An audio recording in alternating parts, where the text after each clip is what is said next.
When Paul McCartney announced in 1970 that he was leaving the Beatles, the world stopped for a moment. Millions of fans who had grown up with the band, who had danced, cried, and dreamed through every song, were suddenly faced with the truth they never wanted to hear. The Beatles were over. The dream was done. The four young men who had changed music forever were going their separate ways, leaving behind a silence that felt almost unreal.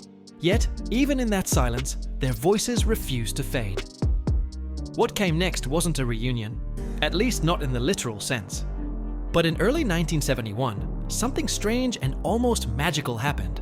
The four men who could no longer stand to share a studio somehow found themselves sharing space again, not on a stage, but on the Billboard Hot 100.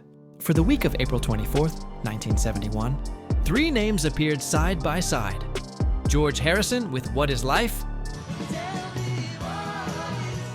John Lennon with Power to the People,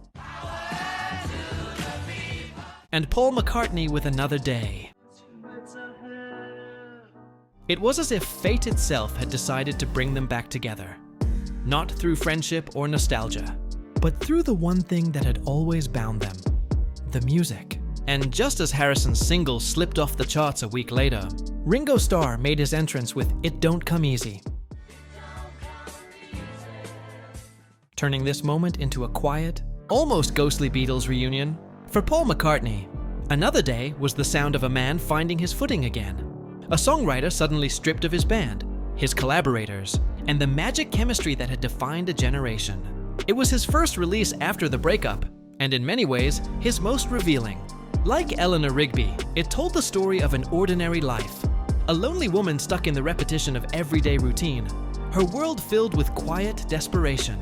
Though Linda McCartney was credited as co-writer, the song's origins went all the way back to the Let It Be sessions, when Paul had begun experimenting with melodies outside the familiar comfort of Lennon and Harrison.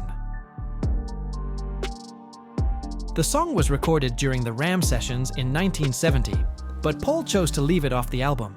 Looking back, he once explained that much of his early solo work leaned toward acoustic arrangements simply because he no longer had the same band to build on his ideas. During Beatles days, songs often started with an acoustic skeleton before growing into lush electric productions, something he developed alongside John and George. On his own, those songs stayed more bare, more intimate, and he realized he liked them that way. There was something honest about the simplicity, as though, without the noise of fame and expectation, he could finally hear himself again. Meanwhile, John Lennon had taken a very different path. Where McCartney turned inward, Lennon turned outward toward the world, toward politics, toward change. He had always been the most outspoken Beatle, the one unafraid to challenge authority or question society's direction.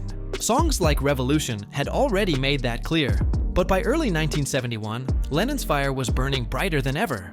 After a conversation with writers from the radical newspaper Red Mole, a publication that championed direct action over peaceful protest, Lennon walked away, both inspired and unsettled. The next day, he sat down and wrote Power to the People, a defiant, electric call for unity and rebellion.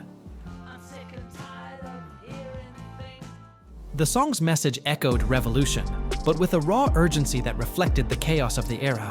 The Vietnam War raged on, protests filled the streets, and Lennon, no longer a Beatle but still a voice for a generation, demanded that ordinary people take control of their own future. Yet in later years, Lennon looked back on Power to the People with mixed feelings. In his book, Skywriting by Word of Mouth, he admitted that his time spent among political radicals made him feel pressured, as if he needed to be angrier, louder, more extreme. With hindsight, he saw Power to the People not as a timeless anthem, but as a moment of overcompensation, a reaction written, as he put it, 10 years too late. While Lennon was fighting for social justice, and McCartney was redefining himself as a solo artist, George Harrison was quietly building something monumental. His All Things Must Pass album had already proven that he was more than the quiet Beatle. He was a visionary songwriter in his own right. One of its standout tracks, What Is Life, had an origin story that captured George's understated genius. In 1969, while still a member of the Beatles, Harrison was producing an album for his friend Billy Preston titled That's the Way God Planned It. On his way to Olympic Studios one morning, he suddenly came up with a melody, bright, soulful, and filled with optimism. He thought it might be perfect for Preston, but when he arrived at the studio and heard the funky material being recorded, he realized it didn't fit. Rather than discard it, Harrison tucked the song away. He didn't offer it to the Beatles during Abbey Road, perhaps knowing it wouldn't belong there, and instead saved it for his own debut as a solo artist. When What Is Life finally appeared on All Things Must Pass, it became a shining example of Harrison's spiritual warmth and pop sensibility, a joyful declaration of faith, love, and purpose. Then there was Ringo Starr, often underestimated, yet always full of surprises. His single, It Don't Come Easy, became one of the biggest hits among all the Beatles' solo releases. Originally titled You Gotta Pay Your Dues, the song had been recorded in early 1970 with producer George Martin. The session lineup was a quiet nod to the Beatles' legacy. Harrison on acoustic guitar, Stephen Stills on piano, and Klaus Voormann, their longtime friend and the artist behind the Revolver cover on bass. Although Ringo received full writing credit, he later admitted that Harrison's influence was everywhere in the song. Ringo could write hooks and verses, but it was George who often stepped in to help him finish, tying the pieces together and adding the kinds of chord changes that made the song soar. Starr laughed years later, saying that Harrison's contributions made him sound like a genius, even though he'd never considered himself much of a guitarist. But the truth is, It Don't Come Easy captured something deeply Ringo, a mix of optimism, humility, and resilience that mirrored his own journey from drummer to songwriter.